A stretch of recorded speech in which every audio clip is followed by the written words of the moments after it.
show. So if you have any specific questions, you can get that information to Steve. So we welcome you again to show number 281.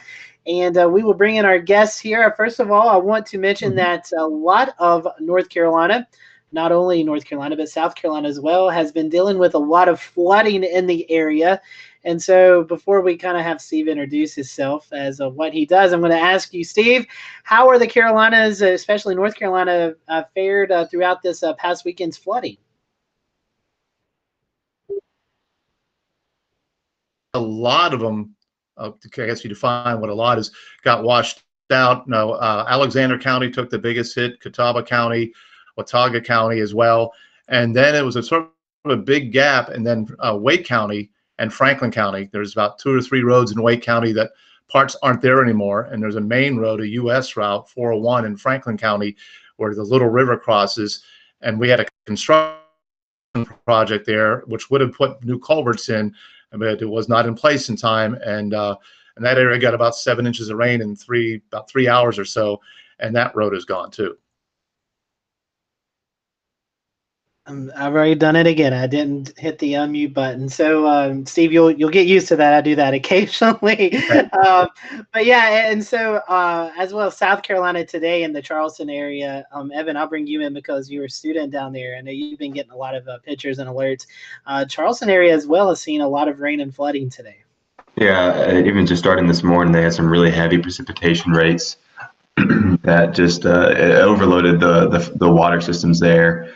The water table is already so high that it causes issues, and even though it was low tide, they were still backing up into the streets. And I saw videos of cars about buried halfway deep with water, as well as cars getting stranded out there and people wading through that water. So not a good situation. I know at one point I think the police were recommending or asking people of the area to just stay out of downtown.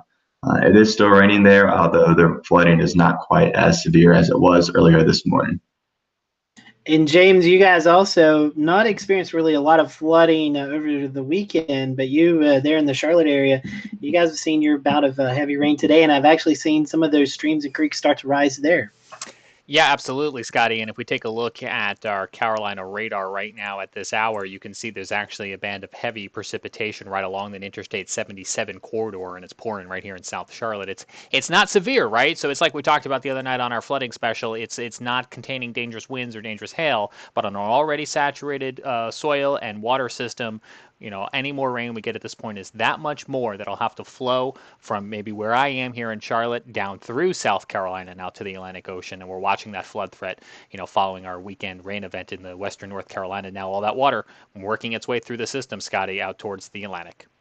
Yeah, definitely so. Several flood warnings for river flooding in South Carolina, and that will eventually push off the coast. So we'll still see the continuing effects for the next few days, at least in South Carolina, as all this heavy rain moves from the mountains down into the coast. So we'll bring in Steve now. Steve, you've had to deal with a lot of flash flooding over the past couple of years.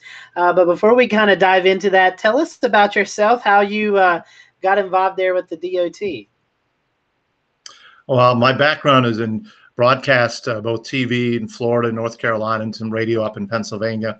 And TV life is not good in terms of having weekends off, nights off, holidays off. And I decided at that point in my career it was time to get some of the Monday through Friday daytime schedule into my life.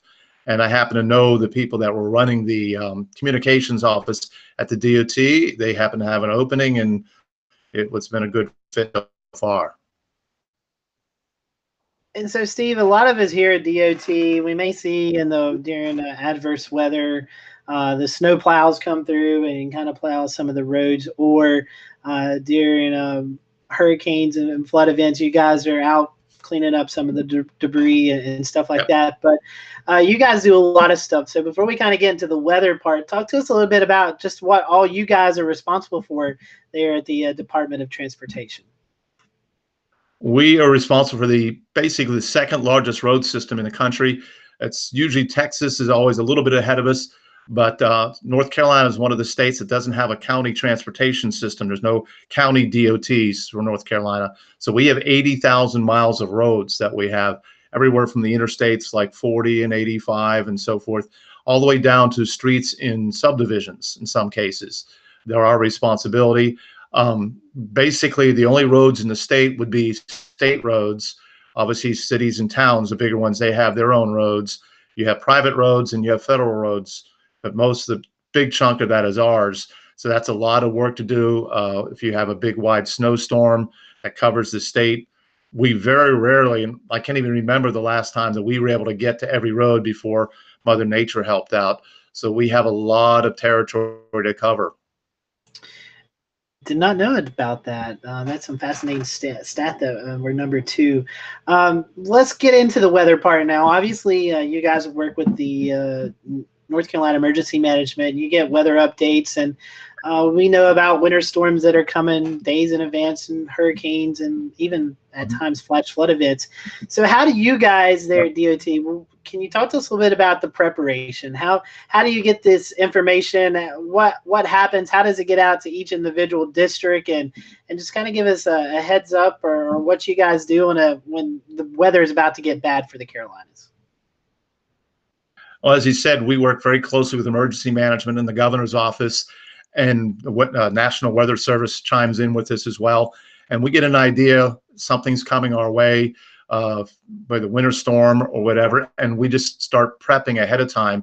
If we want to start, since the floodwaters what just hit there, you can't really plan for the floodwaters too much unless you know there's a lot of rain coming. You can stage equipment, you can make sure guys are in place where they can get to locations. We have a computer system called FIMAN, F-I-M-A-N, which is actually a public-facing website that projects flooding, and you might be able to tell in 3 days you'll be at flood stage on this creek or in this river. And we use that more and more to sort of get an idea of what roads might end up being closed if we get a certain amount of rain. So we use that a lot to prep ahead of time. If it's a big enough storm and we know it's only going to hit certain areas, we can move people, let's say it's going to be something that's going to come on the east part of the state. We'll start prepping and moving people from the west part to come in and chip in up to clean up things like that. So a lot of prepping, and that's for all the different weather, but especially for rain, hurricanes as well. When you have flooding, it comes in very handy because we can project. Don't send these people on this route for an alternate route or detour, because in 4 or 5 hours it's going to be underwater. So a lot of it is prepping ahead of time. A lot of it's learning from the previous storm. Florence obviously was a huge hit for us, and we're still recovering from that. At one point, we had more than 3,000 sections of roads that were closed, either underwater or damaged or just staging. We're going to have more equipment there, culvert pipes that we're going to order ahead of time so we can get to these locations faster and to get the roads open again. That's interesting because, as you were just mentioning, that we have such a huge variety of roads in the eastern part of the state, both inland, but we also have the unique. It's beautiful from a beach perspective, but it's difficult probably for y'all that we have barrier islands that we have to deal with, and places like Highway 12 out in the Outer Banks that have overwash, not just in hurricanes but also in nor'easters and those bigger coastal storms. What kind of unique difficulties do y'all find when you're out there, and how do you kind of manage terrain that's constantly changing? Well, that part is part of the thing that we stage. If we know a nor'easter is coming or a hurricane is coming, we will send out bulldozers and other equipment, and we'll get them lashed down and safe, and also have people down location, because you mentioned NC-12 gets cut off a lot. The sand comes up over, the overwash is there. But if we're on the opposite side, they can start clearing things. Part of the road is gone. You may have to put stone down. Thing is to get the road open. A lot of times it's a temporary fix, and we'll go back later. It can be frustrating if hurricane or north, because the high tide, here comes the flood water pushing sand. And then when the low tide goes out, we're out there trying to clear the road. And then the high tide comes in. It could be like that over 2 or 3 days. It's just the unfortunate way the Outer Banks are made up in certain areas. If you've been down there, you just need a big thing, and that thing has been very big for us. even on Ocracoke, we'll send people before we shut down the ferries, because they're also, if it's going to be evacuation order, we're not going to send our people down there. And that's another big thing, is we're not going down there to ride out the storm. We're going to wait till the storm is gone, because safety is our #1 priority for both the public and for our own crew members. And what we have to do sometimes is wait till the water drains away, because there's not much you can do. Steve, it's James here in Charlotte. I'm going to go ahead and hop in. We're losing your internet connection a little bit, and I know before the show we were talking about the weather rolling through. I'm not sure how much of that might be controllable or not, if there's a way to scoot closer to the Wi-Fi or something, but just hopping in to let you know, and letting our viewers know that if they're seeing that at home, that's a little bit what's going on. Should I proceed with the next question, or do you want me to give you a second to troubleshoot? Yeah. So let's go for it. Okay, so we were talking a little bit about how you guys prepare, and I want to move that ball forward by understanding a little bit of your operation during the event, and also leading up to in the moments before. So if you can give us a little insight both into maybe what goes on in what I imagine is some sort of emergency command post that you all would be stationed in, but also I should also mention, we'd be interested to know how you all prepare the roads and things for maybe evacuations. We've seen it in your counterparts in South Carolina recently, where they turned the roads around. I presume that you guys in North Carolina have a very similar plan of action that maybe can be put into place? Well, we don't do reverse evacuation. We have many more routes to get out of, especially the southeast part of the state. From Wilmington, we have Interstate 40 down in Wilmington. We have US 74, which is like an interstate. We have other routes. We're in the process of converting US 70 to an interstate all the way down to Morehead City. So we have a lot of other ways to do that. So we have evacuation routes in terms of getting out in certain ways. But you basically, and working with the Highway Patrol, emergency management. In fact, I have a meeting tomorrow to discuss that for hurricane preps and so forth, and how we get the word out. And that's a lot of coordination. Because the state doesn't order evacuations. It is ordered by the local emergency management each county. So we're working with them to not wait to the last minute, and all of a sudden you have tons of people trying to get out at the same time. The big thing is to get out as soon as you hear something's coming, and spread out the people leaving. So that part of the evacuation, and then that's a lot of highway patrol, and some of our people controlling the roads and closing off access to some of the roads if everybody's headed out west towards 40, and then they can go either way, any way they want to. But the rest of the prep work for us is basically planning ahead, making sure we have supplies, making sure we have tons of signs blocking off roads, turn around, everything we can get there to keep, once the road's closed, to keep them that way. Fabulous. That's good to know. I didn't realize actually the way that the two states vary there in their policies for evacuations. You bring up a good point about all those routes and things that we're fortunate to have here in North Carolina. I shouldn't have bundled the questions, so let me circle back, because I kind of hit you with two questions at once. Can you walk us through a little bit of how you maybe monitor either those evacuations, Sure, or how things play out in real time during a storm? Sure. There is a joint information center at the it's where the National Guard headquarters is for North Carolina. It's where emergency management is. It's right outside of, it's in Raleigh. It's over by where the PNC Arena and NC State football stadium is. It's a big, high-tech, fancy building, and representatives from all the state agencies you can imagine that would be involved in storm and recovery. We're there. That's where the governor does his storm updates. And there's people there 24/7 for as long as it takes. I think Mike Sprayberry, the head of the emergency management, was there for like 15 straight days, never left one of the last big storms. The communications folks are all there from different agencies and working 12-hour shifts. And we have database, so every local government can enter information into that and keep track of things like shelters and roads and health concerns and power outages, and working with Duke Energy and hospitals and everything. So there's a giant command center at this location and that's where the headquarters really is for anything, any emergency, whether it be weather related or even a terrorist attack or anything. That's the headquarters. And so, Steve, will transition from the tropics to another thing that you guys really have to deal with here in the state of North Carolina.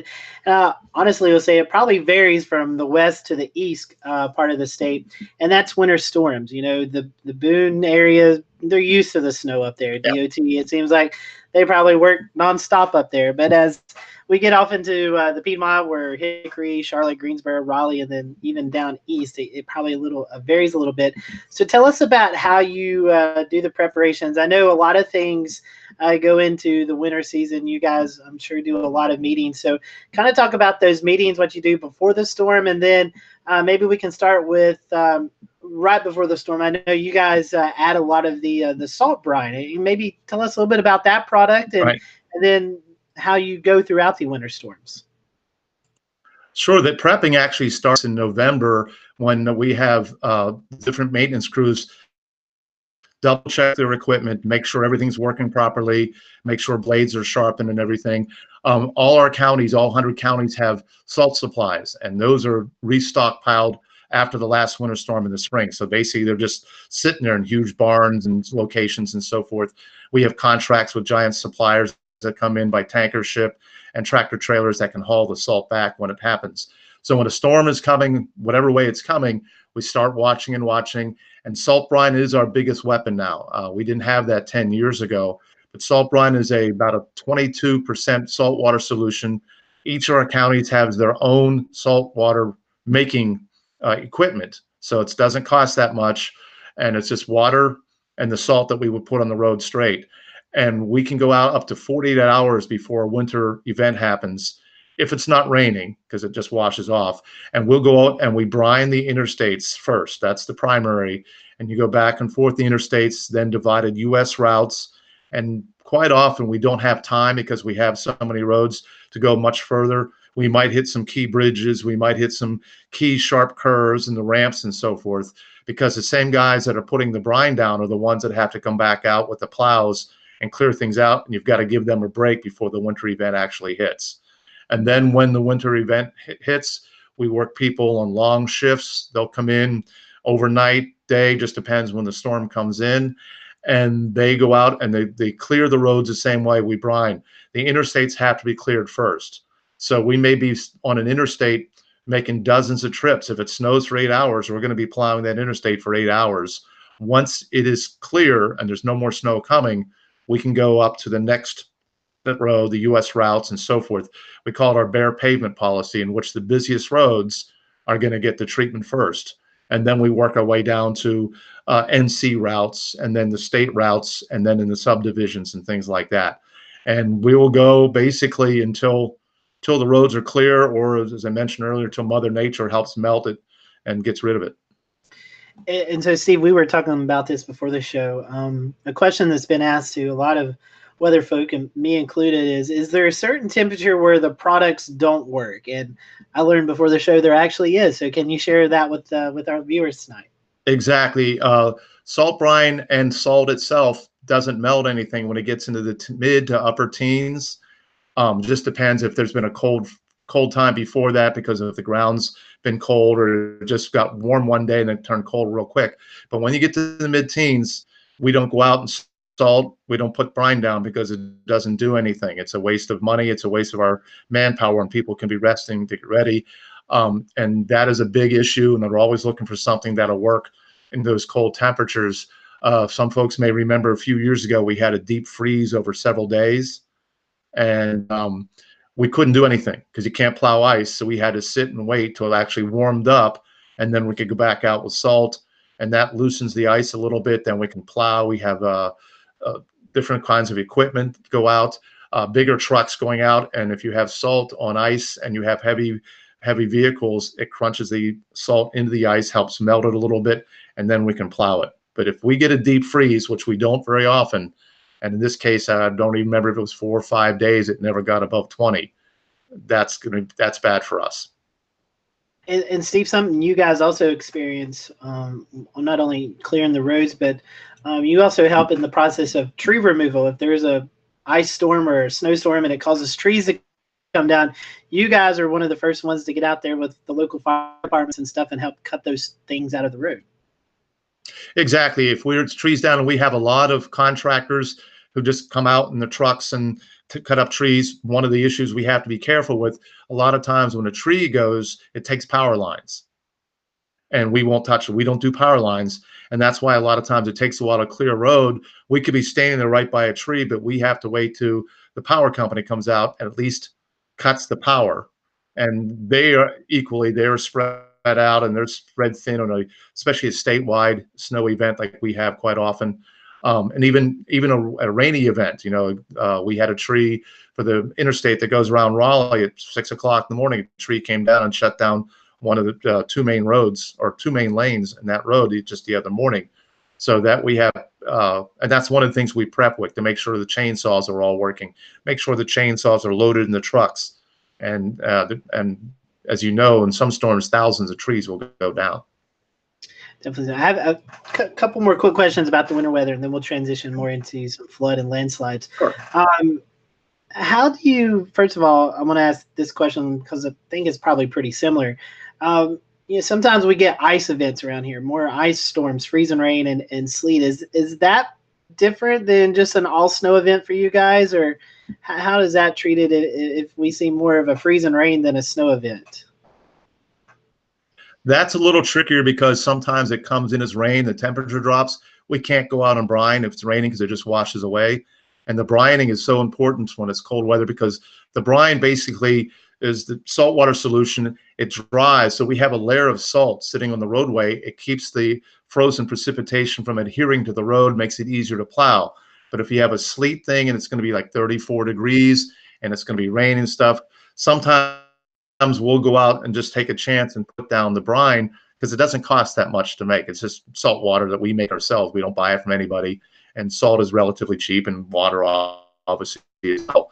And so those are the trickiest things. Also, because if it's icy out and people are out on the roads, usually the media, the governor, everybody says stay off the roads, but people go out. A lot more crashes if it's icy. And if there's a crash in the roadway, we can't plow that roadway. We have to wait till that gets cleared, and that holds things up, which is a big reason why the messaging is always don't go out. Please don't go out. And we know people go stir crazy after a few days and they need to go out, but we really need cooperation from the people in those kind of cases. And my last question, I think we kind of asked this during what we were talking about hurricanes. I normally see more of our snow events in the mountains and foothills. Mm-hmm. So if we're expecting a bigger winter storm, I know you said when they're expecting tropical systems, you send folks down east from the west. Is that the opposite? I mean, when we see bigger winter weather events, do you send some folks from your eastern counties to your western counties? Exactly. Down east, as you mentioned, they don't get much snow, but if you get buried with 20 or just tons of snow, we will start sending people, and we might even send them out. We book hotel rooms in advance so they have a place to stay, and we do a lot of logistical work, having food ready, having equipment ready, having fuel ready, and sometimes you'll see a whole fleet of DOT trucks heading west towards the mountains. And it's just a share. We're all one group broken into 14 geographical divisions and with multiple counties. And you have areas, as we discussed earlier, that some parts on the region, say around Charlotte, it may snow in the northern part of Charlotte all the way up towards Statesville, and you may not have anything below. We'll shift crews within the division from place that doesn't really need them, and we'll send them where they're needed to be. So it's a one big group effort if it has to be. If there are any of those weather conditions that have really affected us here in Western North Carolina, where I'm located, over the last year, I think the biggest one would be the flooding. We had one winter weather event like Scotty was talking about last December, but really since last May, it's just been 5 or 6 major flooding events prolonged over the course of a week that have led to some huge flash flooding issues. I know there was a big issue on I-26 down near the North Carolina South Carolina border. How do y'all deal with flash flooding? Because obviously that's not anything, you can't really predict that, you can't stage for that. How do you, react to it? we react to it. Basically, you have to stand by until the water goes off the roadway. We presume, if it's a roadway underwater, we've closed that road. And that's a big thing we constantly have to urge people. Even when the water goes and it looks like the road's fine, don't go around the barricades because we've had instances, the asphalt's still there, but there's nothing underneath. We even had one in Wake County that we thought we'd have a road fixed this week. We sent an excavator out and it sank because it got on the asphalt and it was heavy enough and it just dropped down because the ground underneath it had been washed away.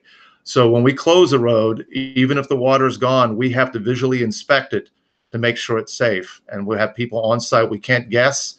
They have to be there and they'll see, hey, the shoulder's gone, but we can open this lane, or uh-oh, there's nothing there. And that's a big safety thing because we've had people who have gone around barricades and have died. And that's a problem not only in North Carolina, they have situations in South Carolina have gone through the same thing. So when there's a flash flood, the big thing is making sure the road is safe.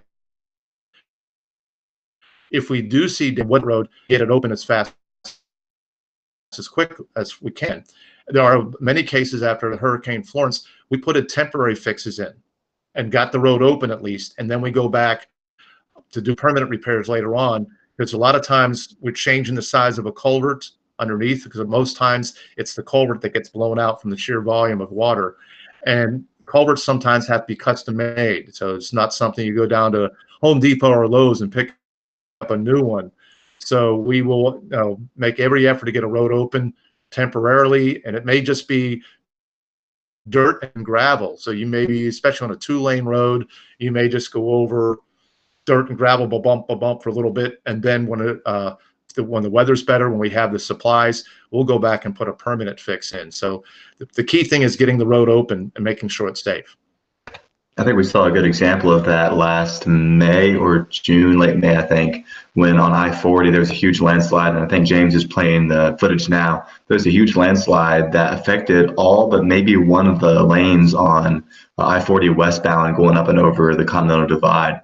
There was a culvert blown out, I believe, further down the mountain as well as this.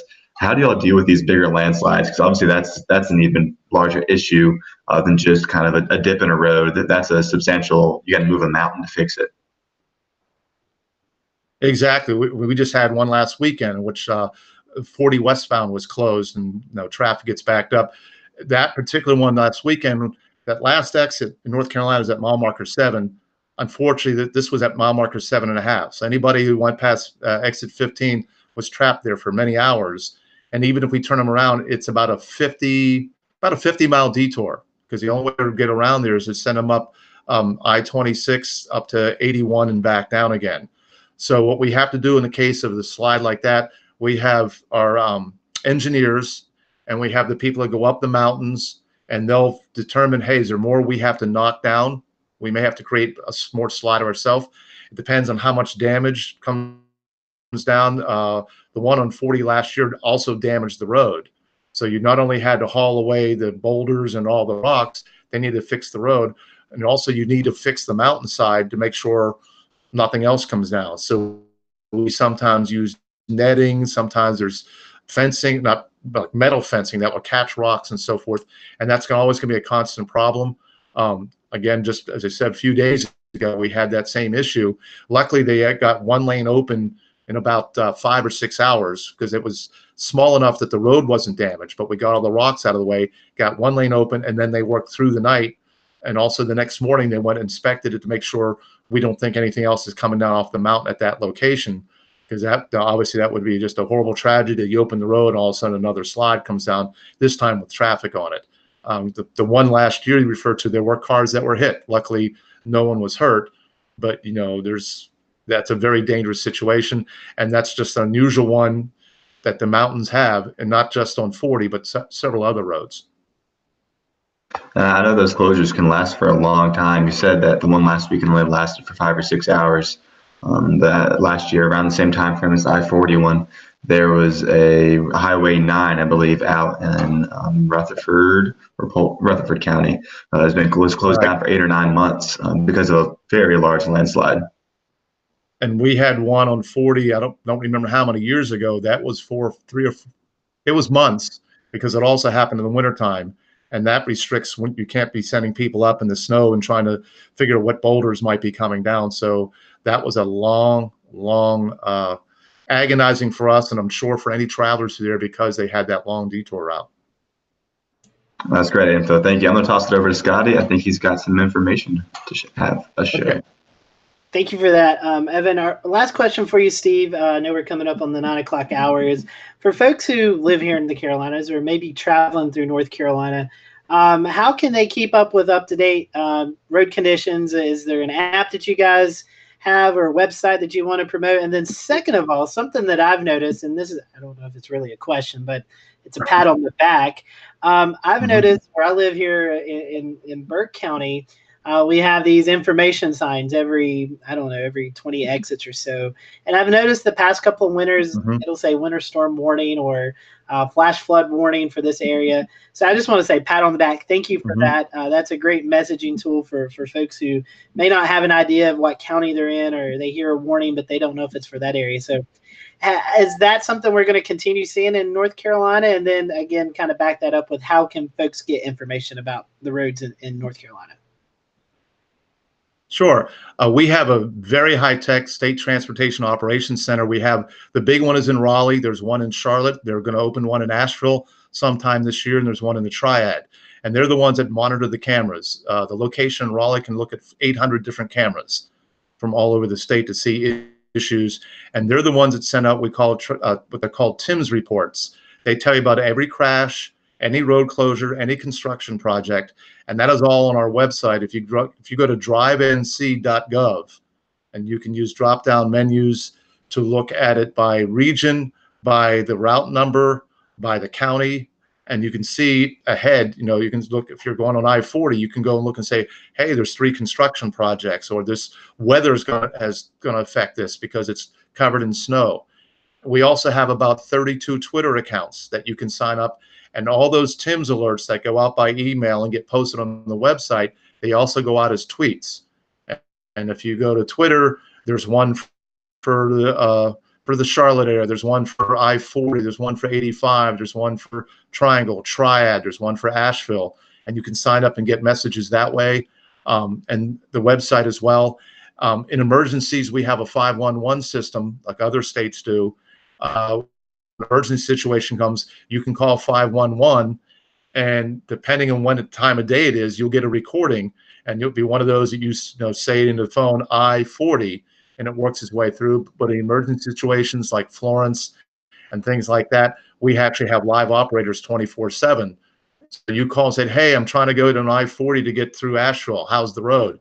They will look up on that same website, Drive NC, and they'll provide that information to you. So there's a variety of ways you can go. Obviously, if you're home or you have a passenger in your car because you don't want to be looking at your phone while you're driving, you can go to Drive NC and check on things. Otherwise, Twitter's a good, if you get a Twitter feed, you'll get a lot of information on that, and it'll have detour information. That's also what's going to be on the Drive NC site. Very cool. And I will say I use those Twitter feeds a lot. I love that information. So that's a awesome thing you guys do. Steve, I appreciate your time. Thank you for joining us tonight. We hope that you have a fairly calm tropical season as it is right around the corner, and good luck with the planning. I know you said you're starting some meetings tomorrow, so hopefully those will go well for you. We're catching up on hurricane, working with the highway patrol and everybody, so everybody's on the same page. Because, a hurricane could show up next week or the week after, for all we know. Hopefully, we won't see any until next year when we have even more things in place. That's it. We're hoping for a quiet season. Steve, stick around if you want to. If you need to hop off, that is perfectly fine. Again, I'm good. We thank you for your time tonight. I am going to toss it over to James Briarton, who has a couple of weather headlines for us. James? Thank you very much, Scotty. A couple weather headlines for you this evening on this June the 12th, 2019, before we sign off. First and foremost, National Weather Service and NOAA updating their flagship weather model. The GFS model, the Global Forecast System, is now using a new engine, if you will. It's called the FV3, and you may remember that they tried this a couple months back during some testing, and there was a cold bias, and you can see that conversation playing out right here on Twitter, and the National Weather Service is telling us that there was a incorrect calculation in one of the original runs of the new model, and that has been fixed to account for that cold bias. So what do we get with this new GFS model? Because again, all these computer models, whether it's the GFS, the NAM, or the Euro, when we're showing them to you here in the Carolina Weather Group, we're showing you visualizations of some very complex computer modeling. And all of this should lead to more accurate weather forecasting, the National Weather Service tells us, including things like hurricane intensity. 5-day forecast should see some improvements, and even maybe things like the rain, snow, precipitation lines as we head towards next winter. We talked a little during this hour about flooding, and certainly was a big flooding weekend in western North Carolina. And as we mentioned, all that water now making its way out towards the Atlantic Ocean. So many of those rivers and streams now flowing through South Carolina. This tweet from Governor Henry McMaster saying that they were out this weekend doing some cleanup, not only to recover from previous events, but to mitigate flooding issues for future events. And they're still looking for volunteers. You can see a web address there on your screen if you're interested and live in the South Carolina area and want to go help clean up some of those waterways, because we're still going to have a couple more days here. We're going to be watching higher than usual water levels making their way out towards the water. We had some flooding today along coastal South Carolina. This not necessarily related to that water coming down the stream, but rather water coming from the sky as additional rains continue to fall today in Charleston. Here's this picture from Instagram of the Charleston City Market, and just at this particular moment in time, you can already see it's ankle deep, and I think more rain came in after that, if I'm not mistaken. National Weather Service in Charleston telling us they set a new record daily maximum rainfall amount in downtown Charleston today. So on this June the 12th, the record rainfall is now 3.82 inches. That beats the record previously set in 1962 of just over an inch and a half. And last but not least, hey, we got this tweet today. We wanted to show it to you from friends of the show, Tim Buckley and Jason Boyer. They're heading out there at the AMS Broadcasters Conference, and they sent this tweet to say hello, and we are saying hello right back. Scotty? I'm jealous. They're in San Diego right now. Ooh, I bet you the weather's nice. It is. I saw some tweets from Tim Buckley, and the weather look out there is perfect. So hope that Jason and Tim and everyone else who is out at the AMS Broadcast Conference are having a good time. I've seen some interesting information being shared, some good information. So looking forward to some of those studies being put into reality. So here in the Carolinas, we are wrapping up a busy week of flooding. Weather-wise this weekend, it looks like it's actually going to be a nice weekend with some lower temperatures in the 80s for both North and South Carolina, and a little bit less humidity. So I think after the rainy period we've had, I think we're all ready for that. To wrap up tonight, next week we will have on with us Eli Jacks. He is the program leader for the Hazard Simplification Program. And basically what this is in the next few years, we're going to see a new shift in the way that the National Weather Service issues warnings. And so Eli will be joining us to kind of give us some background information on why this is changing and some of the early testing of these warnings. So some good information coming next week from Eli Jackson. We look forward to that. And then we will close out the month of June with Victor Genesidi. Victor, a friend of our show. You may have heard, may have not, but if you're in the weather world, you probably have. Victor, as well as one of his counterparts, Harold Brooks, has been conducting research on how Tornado Alley may be shifting from the Central Plains more into the Deep South, including parts of the Carolinas. And so we'll have Victor on to discuss his findings and maybe how that is really coming to reality. So an interesting show there. So we welcome you to follow us on our social media pages, our Twitter page at Carolina WX Group, and on our Facebook page. And you can find us on all of your podcast platforms.